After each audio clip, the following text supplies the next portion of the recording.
पुत्र सहित शकुंतला का दुष्यंत के यहाँ जाना।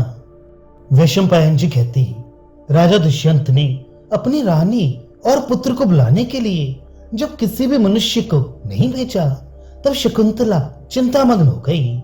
उसके सारे अंग सफेद पड़ने लगे। उसके फूले हुए लंबे केश लटक रहे थे, वस्त्र मैले हो गए थे। वह अत्यंत दुर्बल और दीन दिखाई देती थी।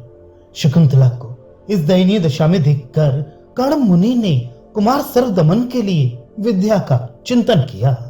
इससे उस 12 वर्ष के ही बालक के हृदय में समस्त शास्त्रों और संपूर्ण वेदों का ज्ञान प्रकाशित हो गया।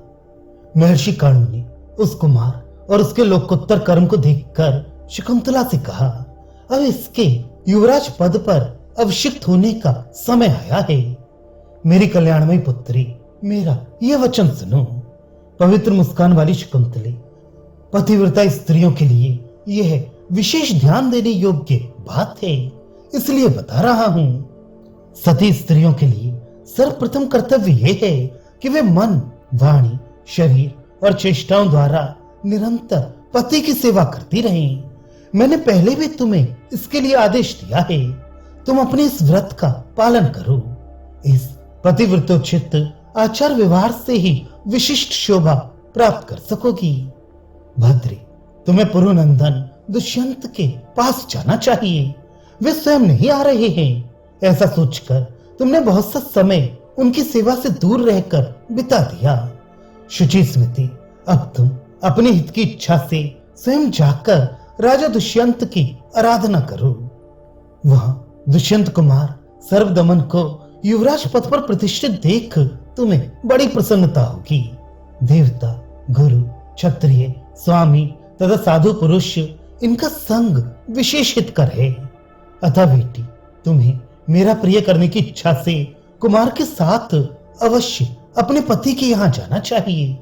मैं अपने चरणों की शपथ दिलाकर कहता हूं कि तुम मुझे मेरी इस आज्ञा के विपरीत कोई उत्तर न देना।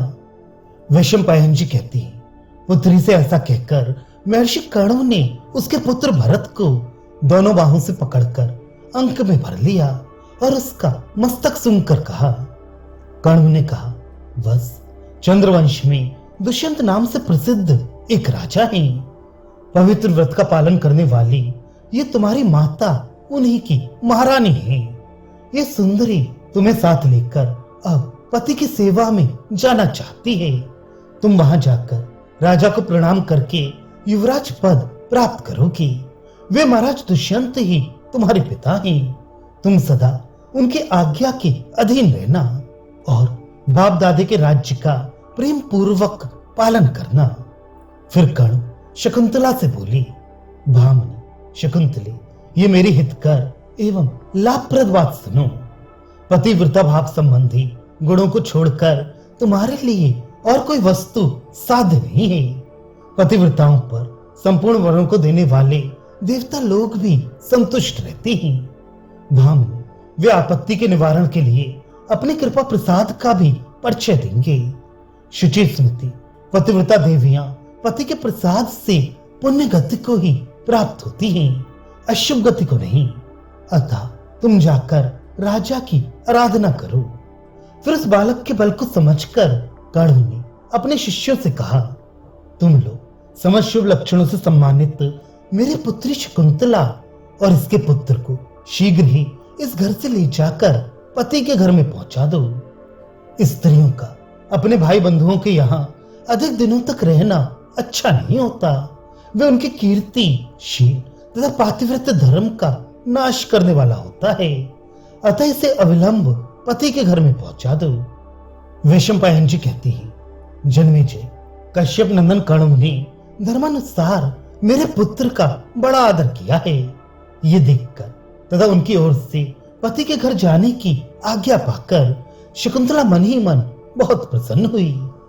कर्ण के मुख से बारंबार जाओ जाओ ये आदेश सुनकर पुरुनंदन सर्वदमन ने तथा स्तु कहकर उनकी आज्ञा शिरोधार्य की और माता से कहा, मां, तुम क्यों विलंब करती हो?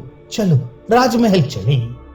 देवी शकुंतला से ऐसा कहकर पौरव राजकुमार ने मुनि के चरणों में मस्तक झुकाकर महात्मा राजा दुष्यंत के यहाँ जाने का विचार किया।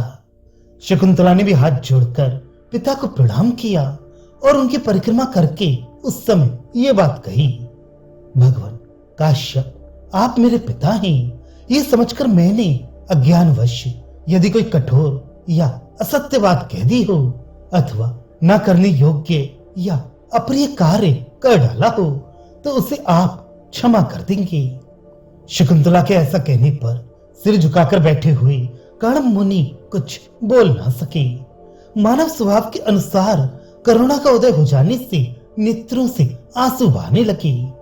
उनके आश्रम में बहुत से ऐसे मुनि रहते थे जो जल पीकर, वायु पीकर अथवा सूखे पत्ते खाकर तपस्या करते थे। फल मूल खाकर रहने वाले भी बहुत थे। वे सबके सब जितेंद्रिय एवं दुर्बल शरीर वाले थे। उनके शरीर की नस नाड़ियां स्पष्ट दिखाई देती थीं। उत्तम व्रतों का पालन करने वाले उन महर्षियों में से कितने ही सिर पर जटा धारण करते थे और कितने ही सिर मुड़ाए रहते थे। कोई वल्कल धारण करते थे और कोई मृग चर्म लपेटे रहते थे।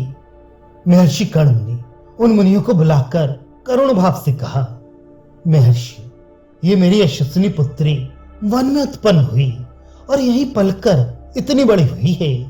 मैंने सदा इसे लाड़ प्यार किया है, ये कुछ नहीं जानती है। विप्रगण तुम सब लोग इसे ऐसे मार्ग से राजा दुष्यंत के घर ले जाओ जिसमें अधिक श्रम ना हो। बहुत अच्छा, ऐसा कहकर वे सभी महातेजस्वी शिष्य पुत्र सहित शकुंतला को आगे करके दुष्यंत के नगर की ओर चली। तदनंतर सुंदर भावों वाली शकुंतला कमल के समान नेत्रों वाले देव बालक के सदृश तेजस्वी पुत्र को साथ ले अपने परिचित तपोवन से चलकर महाराज दुष्यंत के यहाँ आई।